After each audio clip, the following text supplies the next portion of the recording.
Bonjour à tous et bienvenue pour cette troisième rencontre du spatial en région sud. On reçoit des chefs d'entreprise qui nous parlent de leur structure au sein justement de l'organisation spatiale en région sud. Avec nous, nous avons monsieur Mathieu Mérian qui est président de la société Somanity, c'est bien ça? C'est ça, bonjour. Enchanté. Merci de me recevoir. On est très content justement de pouvoir échanger un petit peu avec vous, avec votre société. Je vais vous demander dès à présent de vous présenter et ensuite de présenter votre société. Donc, je m'appelle Mathieu, j'ai 23 ans, je suis le fondateur de Somanity. J'ai fondé avant ça My3D, qui est une entreprise qui est déjà bien implémentée dans la région. Et aujourd'hui, chez Somanity, on conçoit, on développe et on déploie des exosquelettes donc dans le milieu du médical pour permettre à des personnes atteintes de handicap moteur de pouvoir marcher, courir, prendre les escaliers, en somme retrouver leur liberté. On fait aussi de l'industriel pour la prévention des troubles musculo-squelettiques et des arrêts de travail.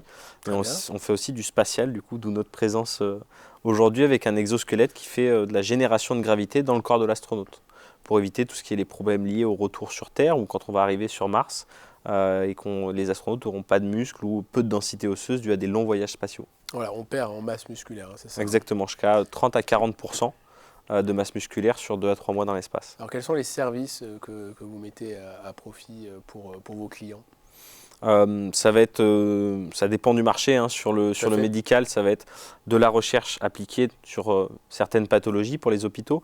Ça va être des dispositifs pour les personnes atteintes de handicap moteur. Très bien. Au niveau de l'industrie, ce sera surtout de l'accompagnement des grands groupes, des TPE, PME à l'intégration de ces technologies, parce que vous avez plein de vendeurs d'exosquelettes aujourd'hui. C'est une technologie qui est très nouvelle, très jeune, et du coup, les grandes entreprises ne savent pas obligatoirement comment intégrer ces technologies au sein de leur processus. Nous, on accompagne à ça. Pour le milieu du spatial, ce qu'on propose et qu'on offre, c'est des combinaisons qui peuvent être portées à l'intérieur des véhicules ou en sortie extravéhiculaire pour justement permettre de générer la même constante gravitationnelle terrestre, mais dans l'espace. Alors à quel niveau de développement vous situez-vous? Incubation, levée de fonds, développement international, quel est le domaine en tout cas qui vous concerne aujourd'hui? Sur la partie médicale et spatiale, on est en levée de fonds aujourd'hui, donc on se développe petit à petit. On a sorti un premier prototype sur le spatial il y a déjà 1 an et demi, 2 ans. Sur le médical, on a présenté notre premier exosquelette pour les personnes atteintes de handicap moteur à Vivatech. Et au niveau de l'industrie, on est déjà sur une phase d'internationalisation, notamment au Mexique, aux USA ou encore dans toute l'Europe. Prochaine question, au-delà de votre propre activité, comment percevez-vous votre valeur ajoutée dans le développement de la filière spatiale nationale ou régionale?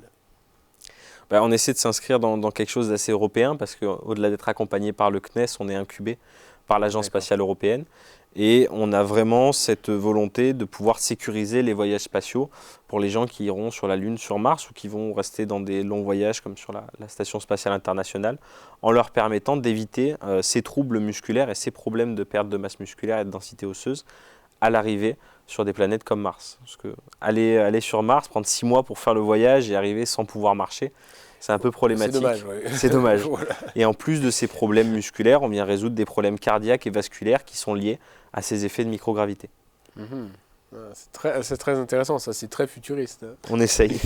Votre société, est-ce qu'elle contribue en tout cas à la souveraineté de la France? On espère. Oui. On se bat tous les jours sur les différents marchés, donc sur le spatial, vraiment pour la souveraineté française et européenne de nos dispositifs, mais plus précisément sur le médical pour permettre à des gens qui n'ont pas la chance de pouvoir marcher, de pouvoir se lever et vraiment retrouver leur pleine liberté. Et ça, aujourd'hui, c'est un enjeu mondial sur la fabrication de robots humanoïdes ou d'exosquelettes qui permettent d'alléger les tâches ou de permettre à ces gens de retrouver leur liberté. Et on espère, grâce à notre dispositif, mettre un coup de pied dans la fourmilière parce qu'on cherche à le vendre pour beaucoup moins cher. Aujourd'hui, un exosquelette, c'est 200-250 000 euros. Nous, on va le faire pour moins de 10 000 euros en reste à charge patient. Grâce au spatial et médical, les deux font avancer. Exactement, en fait, on fait de la ce qu'on appelle de la dual technologie, en faisant financer une partie des technologies du spatial et en l'appliquant sur le domaine terrestre médical. Alors, pour l'avenir, d'ici les 3 ans à venir, quelles sont vos ambitions? D'abord, une première levée de fonds pour pouvoir sécuriser tout ça, un beau développement à l'international pour la partie industrielle. On espère pouvoir s'exporter sur les 5 continents d'ici les 3 ans. Et sur la partie médicale et spatiale, donc sur le spatial, la mise en orbite de notre premier dispositif Et sur la partie médicale, bien sûr, la sortie de ce premier exosquelette qui permettra les essais cliniques qui donneront beaucoup d'espoir, je l'espère, aux gens qui sont en fauteuil roulant aujourd'hui.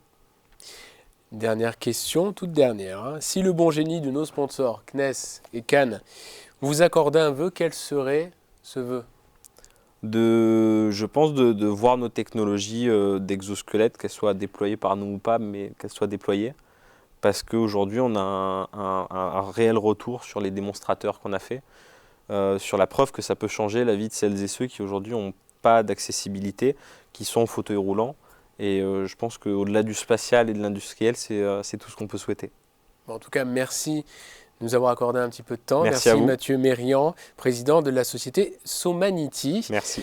Pour cette troisième rencontre du spatial en région sud. À bientôt. À bientôt, merci.